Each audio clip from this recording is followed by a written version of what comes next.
Hello and welcome to This Week in James City County. I'm your host, Renee Dahlman. Today I am once again joined by our guest, County Administrator Scott Stevens. Welcome, Scott. Well, hello, Renee. It's great to see you again. I see a lot of you over the screen and not so much in person, except at the end of the hall, which is nice as well. So, Right, because we're all social distancing and we all have our masks. I know we do. We're all supposed to carry them with us at all times and wear them when appropriate. And we're getting better.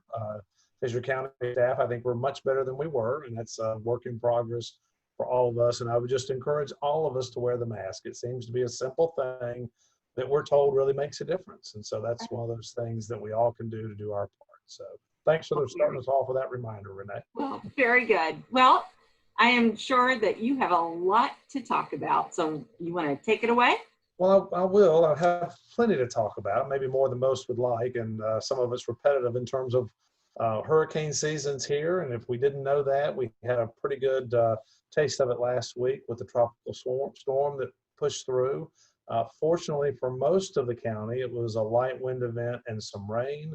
We did have parts that had some tornadoes that spun off, particularly in the Governor's Land area, and did significant tree damage. Fortunately, again, not too many structures that were damaged. And again, that's nice unless it's your home that was damaged, and then it really is still a pretty bad storm. But again, certainly encourage people to be prepared to look after themselves and their family for a period of time. We used to say 3 days, now we're up to 7 days, I think, and that's medications or food or special things or water for yourself and pets. And again, we're not out of hurricane season until November, so we still have plenty of months of sort of prime time for us. So I'm hopeful it won't come, but we all need to be prepared. The county will be prepared. We need each of our residents to do their part as well. So I did have a number of compliments that the alerts worked. I had a report from one gentleman who shared with our fire chief that they got the alert. He got his family in the basement. They felt the tornado go over their home. So it's nice to have, to not be in your bed to feel the tornado, to be able to go to a place in your home that you feel is safer. Again, just want our community to be prepared and ready for these storms that come.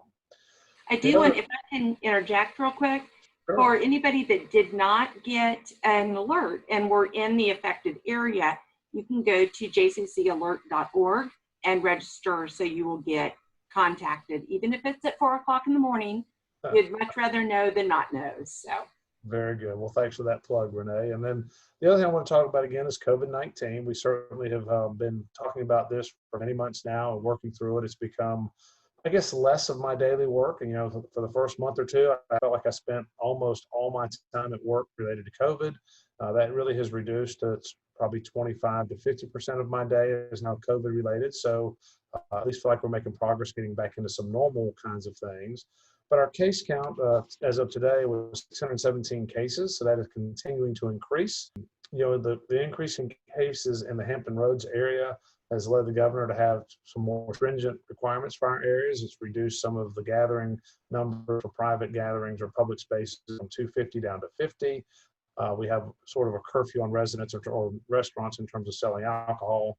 No alcohol sales after 10 and then closing by midnight. And those are things that I expect will continue for a period of time. But at the governor's last press conference, he did say the numbers here seem to be stabilizing and encouraging. So I think these efforts are helping. But all through this, the Department of Health has told us that where they're seeing the biggest increases in young adults, that 20 to 30-year-old who maybe it's not such a bad disease for them in terms of the impact it has on them, but they don't still become carriers and they can pass it on. And so the health department is still very concerned with that. So we just want everybody to be aware, again, wear your mask, social distance, wash your hands, do your part to slow the virus down so that has less of an impact in our community. But we are still very aware of it. I will tell you, as a county, we are in very good shape from a personal protective equipment standpoint. We continue to be well stocked there and try to maintain those, both for our first responders, police, fire, as well as for all of our staff coming to work on a daily basis. And so I feel very confident that we can manage the next 3 to 4 to 6 months without worry in terms of our personal protective equipment. We do have CARES Act funding. We received our first federal dollars that came to the state in June of $6.7 million. The state just announced last week that they would release the additional $6.7 million. So we expect to get that in August. So for James City County, that's right around $13.5 million in CARES Act funding. Now it's specific. It's supposed to be for CARES Act or COVID-related response. And so we are working for reasonable ways to spend that money. Our FMS director gave an update to the board at their July work session. She had talked about where the CARES Act money had gone. So if you want to see where we have spent it or where we expect to spend it, I would direct you to the board's July work session. And again, you can see we did give almost 1.7 million to the school system. And then the other various parts have stayed within the county government at this point. I'll take that back. We did another $500,000 to business community in terms of grants. And then the rest of it thus far has stayed within the county, but we are talking about some other funding of nonprofits and others. The county, yes. Let me ask, do we have to reimburse that money, or is that part of emergency funding? You know, the CARES Act in general. Mm-hmm. CARES Act in general, if we spend it for CARES or COVID-related purposes, we do not have to give it back. And so it's unusual for us to be given the money first. Normally with a FEMA event, and COVID-19 is a FEMA event as well, but normally with that, we expend the money and then we get reimbursed later. With the CARES Act, once they send it, they send us the money, we have to account for it and make sure that it's properly spent. And then any money that we can't properly spend according to the rules, we have to send back. And so that would be by December 30th. My expectation is we will find a way to spend all of that money in a suitable purpose so that we don't send any back from James City County. I will remind our residents we are open to the public. We have been open to the public for almost this entire event. We did close a few weeks in March, but I would prefer that residents call or email if possible. Some of our offices are by appointment only, so if you're not sure, please reach out to us to get an appointment if you need that.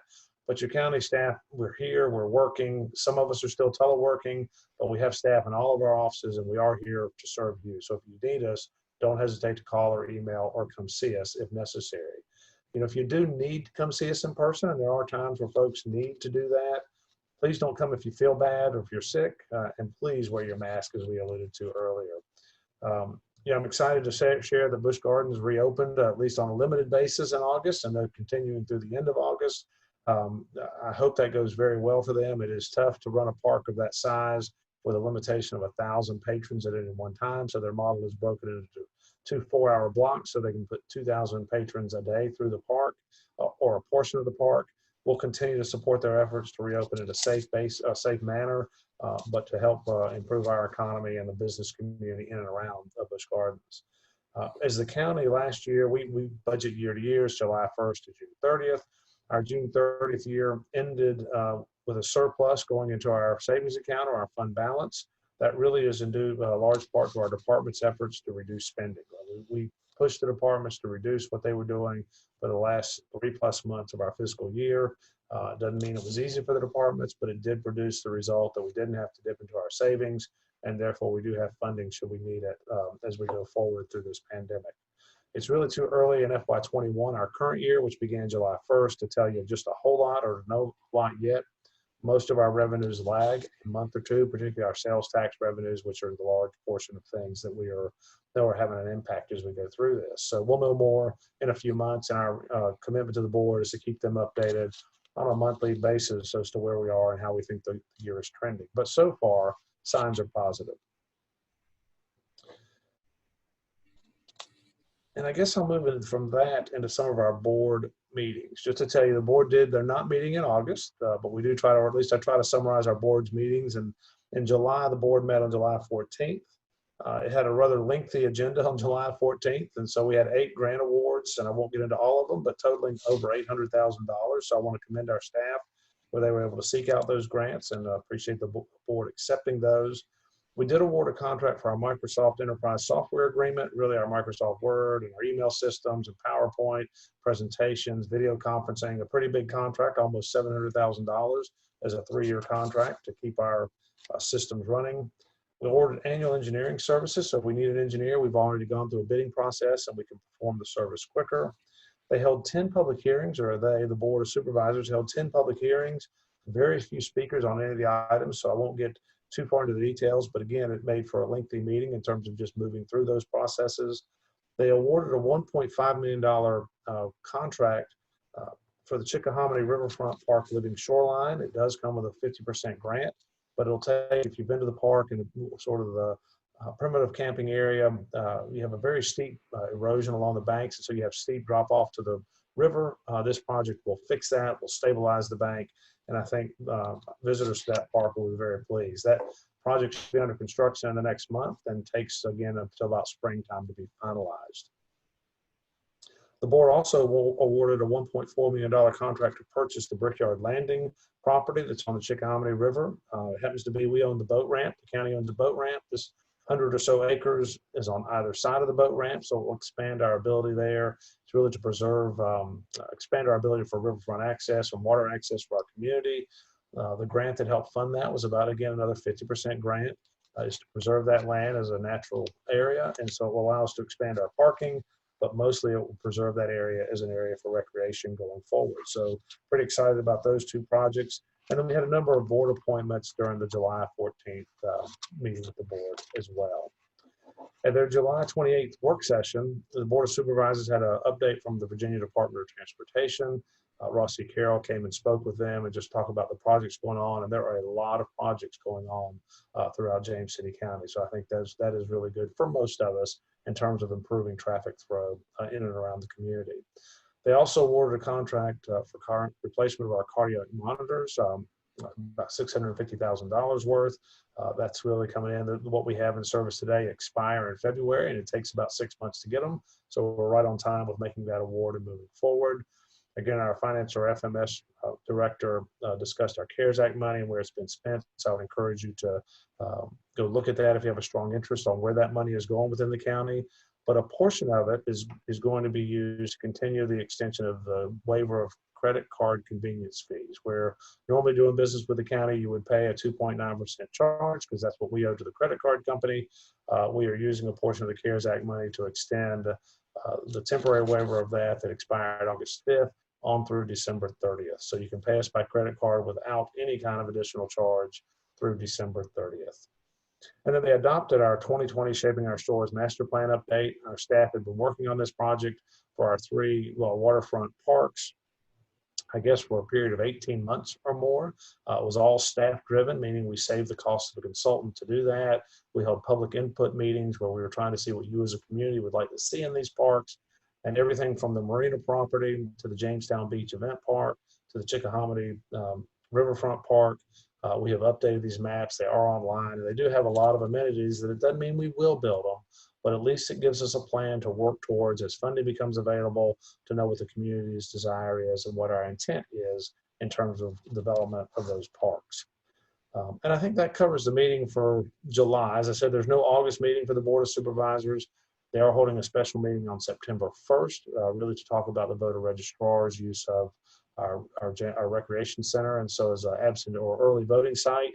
And again, that early voting starts in September, so 45 days ahead of the November election. You can have a no excuse voting in Virginia, and it will be held at the JCC Recreation Center. And so the board has to have a public hearing just to designate that as an office of the registrar. So we're doing that September 1st. I'd also like to, yes, go ahead. I'm sorry, the no excuse voting, that is really for absentee ballots, right? And so the recreation center, that's a whole separate thing. It's a whole separate thing at the recreation center, but it will be staffed, and you can come in there and drop off your ballot. Oh, okay. I did not know that. That's correct. You can mail in an absentee ballot, but you can also bring it in, and they'll be staffed from, I'll make up the times, so basically an 8 to 5 day, they'll be staffed there with voting registrar staff, and we'll take your ballot there. 45 days in advance of the election. You learn something every time. New. So again, the hours will be posted. I don't know that it runs on Sunday, but I know it runs Monday through Friday, I believe into Saturday, but I know it's 45 days ahead of the November election. So come in early, get it out of the way, no lines, or if you choose to come in to vote. And again, absentee voting is certainly an option during this COVID pandemic as well. The second thing I'd like to mention is we have opened an additional DMV Select office. Our treasurer, Jenny Tomes, was willing to take on that challenge some months ago. She had planned to have it open in March, just about the time COVID-19 showed up and slowed things down a little bit. but it is open as of August. It is at the Government Center off Mounts Bay, so just out of Kings Mill Resorts, our neighborhood. So I would encourage you, if you have anything related to DMV, license plate or vehicle tags, those kinds of things, you do have a second location within the county, within James City County, run by the county. The one DMV select office being up in our satellite services area in Toano, and this one being at the other end of the county at our government center. So we don't do driver's license, but it's everything related to the vehicle tax, title, and tag. So again, I hope that's a better service, and I know our treasurer is hopeful that it will be a good service. But you must have an appointment. You can go on our website and make an appointment, and we look forward to seeing you here before too long. Outside of that, Renee, it's still a great time of year for me. It's summer. Our parks are busy. Our parks have been extremely busy throughout COVID-19. Generally speaking, our patrons in the parks are doing the right thing. They're spreading out. They're not gathering in groups. And we just encourage people to not get overconfident, to still do your part, but to come out and enjoy the parks and to get your recreation in while the summer's still here and the weather's pretty decent. Remember to wear your mask and social distance, wash your hands and all those things. But I think in terms of where we are today and what's going on, that's enough for today. Anything I missed that you thought I should have talked about? I think so, but I do think that this is a record. I think this is the shortest one yet. Well, you have to set records both long and short, and so I'll take that as a good thing for it to be a little quicker than normal. I think so, and I would like to make sure that everyone understood that I was on vacation for a week. So there were things that happened in the county, such as the recreation center and voting, that I have not caught myself up on yet. So sorry about that. No worries, Renee. It's hard to stay on top of it all the time, right? It is, but we try. We absolutely. We both try to do all we can do. Yep. So anything else you want to talk about? No, I think that's enough. I've had a few days off myself. It was very nice, and we're back in it. I guess we're here till whenever, and if folks need us to call us, as always, we're happy to help, and I look forward to hearing from our residents. Absolutely. Well, once again, thank you so much, Scott. Well, that wraps up this episode, This Week in James City County. Thank you so much for tuning in. As always, please take a moment to go to our website. We're at jamescitycountyva.gov/podcast. And while there, you're going to find all of our podcast episodes as well as a form. You can give us feedback, show ideas. We would love to hear from you. So that wraps it up, and we will talk with you next week.